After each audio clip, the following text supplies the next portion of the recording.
Сайн байцгаана уу? Өнөөдөр та бүхэн T1-эл олон улсын олимпиадын 1-р шатанд хэрхэн яаж оролцож аккаунтаа үүсгэх талаар сурч мэдэх болно. Хамгийн эхлээд та манай Facebook пэйж дээр орсон олимпиадын заавар хэсгээс T1-ийн сайт руу орно. Аль эсвэл Google дээрээс T1-эл гэж бичээд T1-эл олимпиадын сайт руу орно.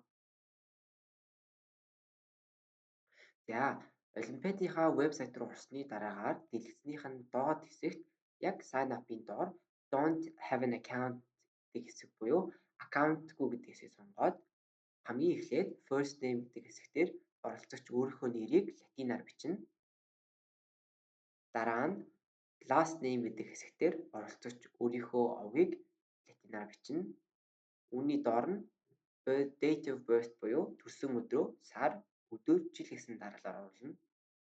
Яг түүний доор country гэдэг дээр Mongolia буюу Монгол гэсэн хэсгийг сонгоно. За дараа нь selected gender гэдэг дээр оролцогч маань эрэгтэй бол эрэгтэй, эмэгтэй бол эмэгтэй хөтөлбөрийг сонгоно. School гэдэг дээр болохоор оролцогч маань өөрийнхөө сургуулийг хайгаад бичиж хайгаад тэрээ сургууль нь гарч иж байх юм бол сонгож болно. Харин сургууль нь гарч ирэхгүй байх юм бол others буюу бусад гэдэг хэсгийг сонгож аваад өөрийнхөө сургуулийг нэмэх боломжтой юм шүү.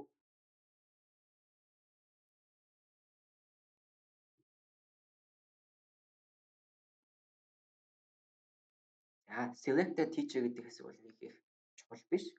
Бүглэхгүй орхиж болно.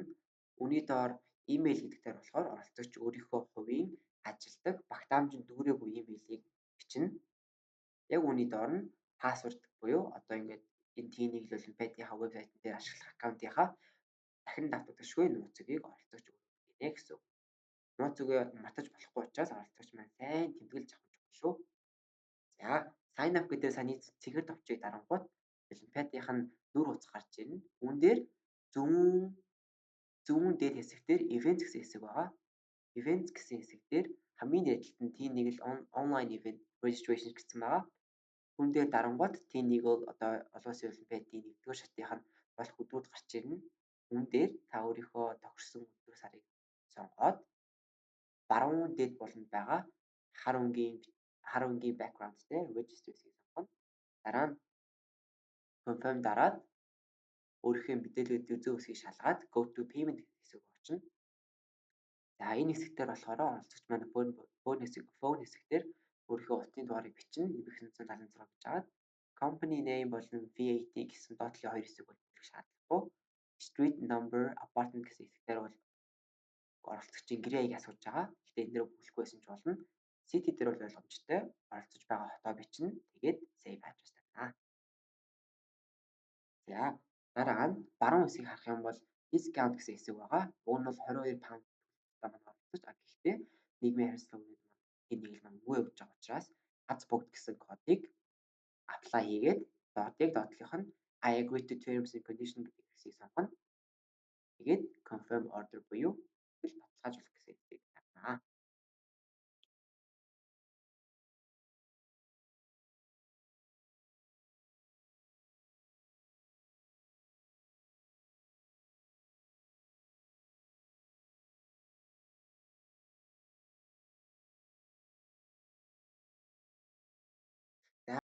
За, мөн зарим хүүхдүүд маань T1 олимпиадынхаа 1-р шатанд яаж бэлдэх үү, хаанаас киногоо үзэх үү, номоо унших уу гэд аргачлаа мэдэхгүй байж магадгүй. Тэгэх юм бол та манай аз бүгд international гэд пэйж хуудас руу ороод T1 олимпиадад ажиллаж, англи хэлний олимпиад ажиллаж болох жишг даалгавар гэсэн постыг олоод хамгийн дээдлийнхэн цэнхэр линктэй дарах юм бол T1 олимпиадын маань 3 насны ангиллын 3 одоо унших ёстой ном нь файл PDF файл хэлбэрээр та хэдийг уншихад бэлэн байгаа. За, энэ та бүхэн харж байгаачлан T1 1-ийн The Last Bear байна. T1 2-ын The Wild Way Home байна. T1 3-ын The City of Ember байна. За, тэгээд яг дээдлэлт нь Films гэсэн хэсгээр харах юм бол T1 олимпиадынхаа яг үзэх ёстой кинонууд нь бас ингээд PDF файлаар хаад бэлэн болгоцсон байж байгаа шүү. Жишээлбэл T1 дээр The Works гэдэг Google Drive дээр та гэдэг гэсэн байгаа. Тэгээ нэг л хоёрын The Day After Tomorrow гэсэн бас кино бас бэлэн байна.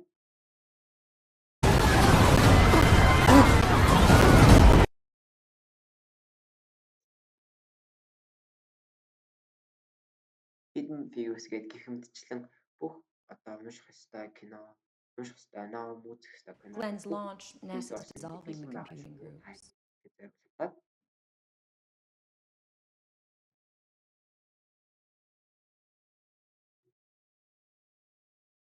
За тэгээд яг бас доотлол нь ингээд англи болгонд өөрөө бас нэг нийцсэн байгаа. Тийшээ дараад орох юм бол тийнийг л одоо олимпиадын тухайн ангилийнх нь sample question буюу жишээ даалгаврууд 12 төрлийн одоо хичээлийг бас ингээд бэлдээд оруулчихсан байгаа. За мөн бас нэг ойлголт байгаа. Тийнийг л олимпиадын нэгдүгээр шатанд буюу онлайн захин хэлбэрээр болгож байгаа шатанд нь multiple choice, matching тэгээд true or false гэсэн хэсгүүд орж ирнэ. Debate, writing sample, spelling бий 3 бол олон улсын шатанд болохоор та хэд маань тэр 3-ыг дэлгүүгээр яг true or false, knowledge quiz тэгээд тэр matching гэсэн 3 тэр бэлдэх ёстой төрөл дээр илүү одоо тулж ажиллавал зүгээр баха. За тийм байна. Баярлалаа. Манай пэйж утсыг лайк, фоллоу хийж бидэнтэй нэгдээрэй.